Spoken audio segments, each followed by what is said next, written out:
और चलिए अब रुक करते हैं गांव और झाड़ियों की खबरों की ओर। झुंझुनू के नवलगढ़ में ग्राम पंचायत कैरू के पोदारों के कुएं से बलरिया गांव को जाने वाले रास्ते में गहरे गड्ढों के कारण लोगों को आवागमन में काफी परेशानी होती है, लेकिन पालिका प्रशासन कोई सुध नहीं ले रहा है। झुंझुनू के चिड़ावा में प्राचीन लक्ष्मी नारायण मंदिर में सुंदरकांड पाठ किया गया। चिड़ावा कॉलेज के पीछे प्राचीन मंदिर स्थित है। वहीं पूर्व चेयरमैन ओम प्रकाश सैनी भी शामिल हुए। सैकड़ों की संख्या में भक्तों ने इसमें भाग लिया। अलवर के थानागाजी में लाखों रुपए की लागत से बनी सड़क एक बरसात भी नहीं झेल पाई। थानागाजी से तलवरक्ष तक सड़क में दरारें पड़ गई। घटिया निर्माण सामग्री के उपयोग का ग्रामीण आरोप लगा रहे हैं। वहीं 6 महीने पहले ही सड़क का उद्घाटन हुआ था।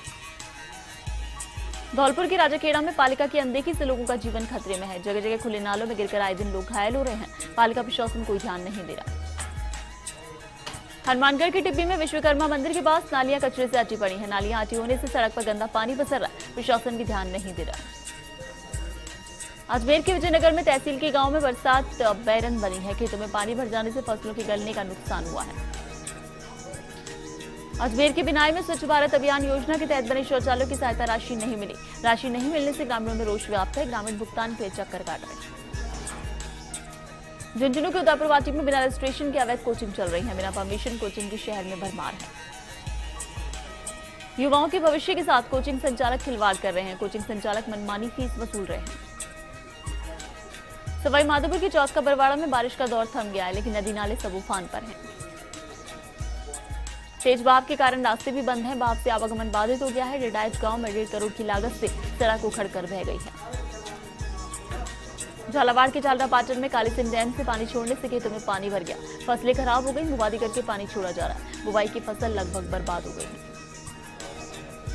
झालावाड़ के मनोहर थाना में जावर पुलिया टूटने से मनोहर थाना से संपर्क कट गया है। परवन नदी उफान से कस्बे की हालत खराब है। लोगों का आवागमन भी बाधित हो गया है। भरतपुर के बयाना में भरतरी कॉलोनी में नालियों का अभाव है। घरों का गंदा पानी सड़कों पर बह रहा है। सड़कों पर गंदा पानी जमा होने से लोगों को दिक्कतें हो रही हैं। प्रशासन भी कोई ध्यान नहीं दे रहा है। जैसलमेर के रामगढ़ में नहर के पास संदिग्ध अवस्था में घूम रहे युवक को पकड़ा है। युवक पश्चिम बंगाल का रहने वाला है। वहीं बीएसएफ को देखकर ये छुपने का प्रयास कर रहा था। जैसलमेर के नाचना में अस्पताल मार्ग पर सड़क पर बने गड्ढे अब हादसे का सबब बन रहे हैं। यहां हमेशा आवागमन में परेशानी होती है। शिकायत के बाद भी पीडब्ल्यूडी विभाग रोड नहीं बनवा रहा है। टोंक के देवली में बदहाल रास्ते से राहगीर परेशान है। देवली गांव पंचायत के रास्ते में गहरी गड्ढे व कीचड़ से ग्रामीणों को परेशानी का सामना करना पड़ रहा है। स्कूली बच्चे भी इससे परेशान हो रहे हैं। पंचायत प्रशासन भी कोई ध्यान नहीं दे रहा है। चूरू के सालासर में वार्ड नंबर 6 में गंदगी का ढेर लगा है। लोगों का घर से निकलना दूभर हो गया है। संबंधित विभाग भी कोई ध्यान नहीं दे रहा। वहीं बरसात में तो कचरे के ढेर में पानी जमा होने से दुर्गंध का भी साम्राज्य क्षेत्र फैला है। अजमेर के मसूदा में ग्राम किराब के अस्पताल में डॉक्टरों की कमी के कारण ग्रामीण काफी परेशान हैं। कल रात उल्टी दस्त से एक युवक की मौत हो गई। ग्रामीणों का कहना है कि अस्पताल में एक ही डॉक्टर है, वो भी सप्ताह में 3 दिन ही ड्यूटी देता है। जैसलमेर के पोखरण में हरियाणा में बस को फूंकने के मामले में हरियाणा राजपूत सेवा समिति के नेतृत्व में ज्ञापन सौंपेंगे। आरोपी को गिरफ्तार करने की मांग की गई। जालौर के आहोर क्षेत्र में रामदेवरा जाने वाले श्रद्धालुओं के लिए लोगों ने जगह जगह रसोई की व्यवस्था की। रसोई में श्रद्धालुओं के खाने पीने सहित आराम व दवाइयों की भी निःशुल्क व्यवस्था है। जालौर के रानीवाड़ा में जिला शैक्षिक सम्मेलन का आयोजन होगा। सम्मेलन में 1500 शिक्षक भाग लेंगे। जालौर के जसवंतपुरा में रसूखदार लोगों द्वारा लगातार अवैध खनन किया जा रहा है, पर खनन विभाग व प्रशासन मौन है। दौसा के सिकराय में फिर अतिक्रमण होने लगा है। एसडीएम ने एक माह पूर्व कस्बे के मुख्य मार्ग से अतिक्रमण हटवाया था।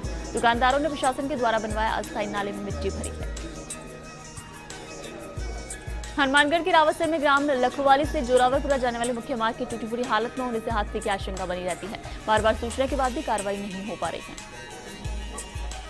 करौली के सपोटरा में बीसलपुर बांध के 7 गेट खोलने का मामला है। क्षेत्र की बनास नदी में उफान का अंदेशा। एसडीएम ने नदी किनारे बसे गांव को अलर्ट किया है।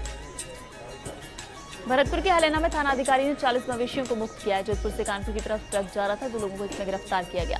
वहीं नाकाबंदी के दौरान भी कार्रवाई की गई। जालौर के सांचौर में युवक के अपहरण का मामला सामने आया। वारदात के शिकार युवक को आरोपी हाड़ेचा सरहद में ही छोड़कर फरार हो गए। बाड़मेर के समदड़ी में लूनी नदी रपच पर नदी के बहाव से रपट के बीचों बीच जानलेवा गड्ढा हो गया, जिससे वाहनों को निकलने में भारी परेशानी हो रही है। इस गड्ढे से एक यात्रियों से भरी बस पलटी होते होते बच गई थी। शनिवार को एक कार का टायर फंस गया था। वहीं कार के यात्रियों को नदी के पानी से बाहर निकाला गया। निजी तौर पर नदी की रपच पर गड्ढे में रेत के कट्टे डलवाए गए, लेकिन पानी के बहाव के आगे गड्ढे में से रेत के कट्टे बह गए। अगर गड्ढे को सही नहीं किया गया तो बड़ी दुर्घटना भी हो सकती है। बाड़मेर के समदड़ी में उच्च प्राथमिक स्कूल खेलकूद प्रतियोगिता का आयोजन 22 से 24 अगस्त तक होगा। प्रधानाध्यापक रतनलाल राणावत ने बताया कि उद्घाटन समारोह के मुख्य अतिथि सांसद कर्नल सोनाराम चौधरी, अध्यक्षता सिवाना विधायक हमीर सिंह भायल करेंगे। बारां के चिपबड़ौद कस्बे में लहासी नदी में आई बाढ़ के कारण कई दुकानदारों को अपने सामानों के भीग जाने के कारण लाखों का नुकसान उठाना पड़ा। बाढ़ के दूसरे दिन रविवार को भी लहासी नदी के मुहाने पर बसी कच्ची बस्तियों में बाढ़ का पानी भर रहा है। लोगों को अपने घरों से बाहर निकलने में भी भारी परेशानी हो रही है। बारां के चिपबड़ौद के कई सरकारी विद्यालयों में बाढ़ का पानी भर जाने के कारण विद्यालय रिकॉर्ड में पोषाहार तक भीग गया है।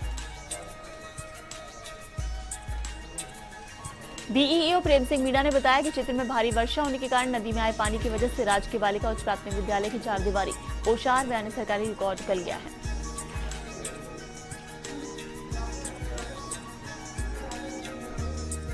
इसी प्रकार उच्च प्राथमिक विद्यालय खड़िया में नदी का पानी घुसने से शौचालय व दरवाजे क्षतिग्रस्त हो गए हैं।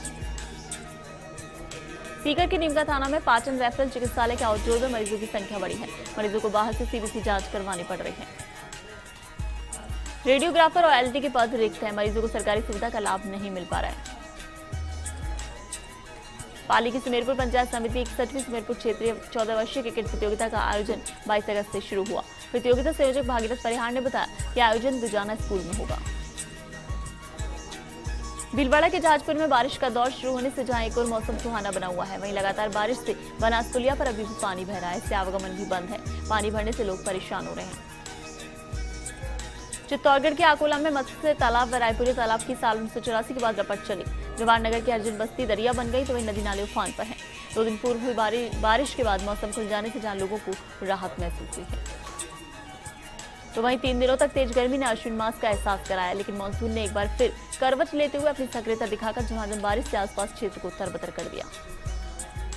वहीं तालाबों पर रपट के पानी की आवक जारी है। रपट का पानी जवाहरनगर कॉलोनी हरिजन बस्ती में पानी आने से पूरी बस्ती जलमग्न हो गई है। आसपास के सभी रास्तों पर नदी नालों के उफान से लोगों को इधर उधर गंतव्य स्थानों पर पहुंचने के लिए परेशान रहे। क्षेत्र के सभी चारों और नालों में पानी आ जाने से यात्री कई घंटे यहां फंसे रहे। और खबर पंचायत में फिलहाल रुकेंगे एक ब्रेक के लिए। बने रहिए फर्स्ट इंडिया न्यूज के साथ।